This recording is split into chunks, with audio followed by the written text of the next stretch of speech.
माझे वडील जर घरी कधी आले तर मी सांगते की आबा मी कार्यक्रमाला चालली, मला वेळ नाहीये, थांबा तुम्ही.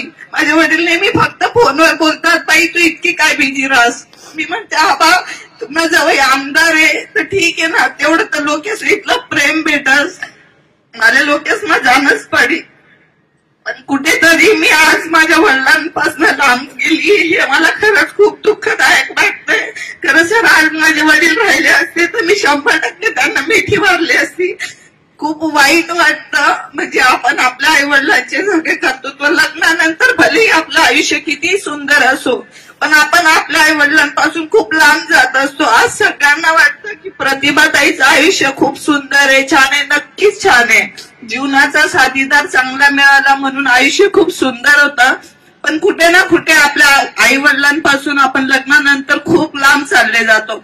म्हणून मैत्रिणींनो मी तुम्हाला सांगते की खरंच तुमच्याकडे खूप सुंदर आणि अशी संधी आहे की तुम्ही तुमच्या आई वडिलांना भरभरून जेवढं प्रेम देता येईल तेवढं प्रेम द्या. आणि खरंच तुम्हाला सगळ्यांना विनंती करते, चुकीच्या मार्गाने पाऊल टाकू नका, आपल्या आई वडिलांची मान खाली जाईल असं काही वागू नका. कारण खेड्यातला अनुभव मी बघितला आहे.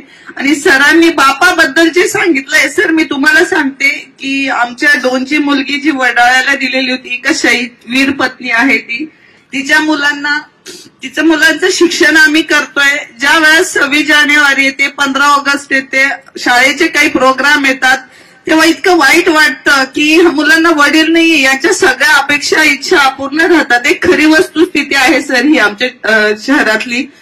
खरंच इतकं वाईट वाटतं, वडील नसताना त्या मुलांना काय भोगावं लागतं. आता सोशल मीडियाच्या माध्यमातून इन्स्टा, फेसबुक असे फक्त फोटो व्हायरल करून आपण त्यांच्या आठवणी ताज्या करतो. पण खरोखर आई वडील असणं ही खूप भाग्याची गोष्ट आहे, ते तुमच्या नशिबात आहे.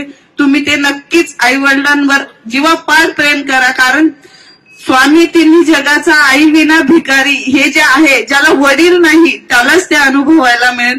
खरंच तुम्ही खूप नशिबान आहात मुलींनो.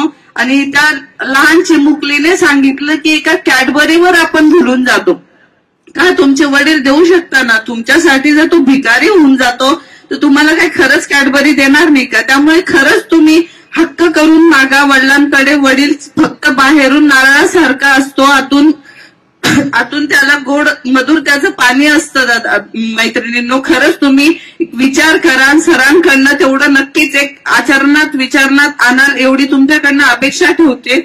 आणि सर वाढदिवसाच्या म्हणजे एक औचित्यता आहेच, पण मला सगळ्यात सुंदर गिफ्ट आज मिळालं ते तुमच्यामुळे. आमच्या तालुक्यातल्या थोड्या जरी मुली सुधारतील, म्हणजे मी तर सांगते की सगळ्या योगी दादा तू बोलला 100%, ते तर आपल्या चाळीसगावची खासियत आहे. 100% मुली हा विचार करतील. पण परत तुम्हाला शुभेच्छा देते. आणि भविष्यात मी असा कार्यक्रम केला तेव्हा तुम्ही सगळ्यांनी मला येऊन भेटाल आणि सांगाल की ताई दादांना बोलवल्यानंतर त्यांचे जे विचार आम्ही आचरणात आणले ते आम्ही आज सक्सेस केले कुठेतरी. बस एवढंच बोलते, थांबते. धन्यवाद. आणि खरंच घरी जाऊन दादा सरांनी सांगितल्याप्रमाणे प्रत्येकाने आपापल्या वडिलांना एक घट्ट मिठी मारा. तुम्हाला तो एक वेगळाच अनुभवायला मिळेल. हे म्हणजे मी तर आताच जाणार आहे, कार्यक्रम संपल्यावर मी माझ्या वडिलांना भेटणार आहे. कारण 15 वर्षापासून माझे वडील माझ्यापासून हरवलेले आहेत असं मला वाटतंय आज. धन्यवाद.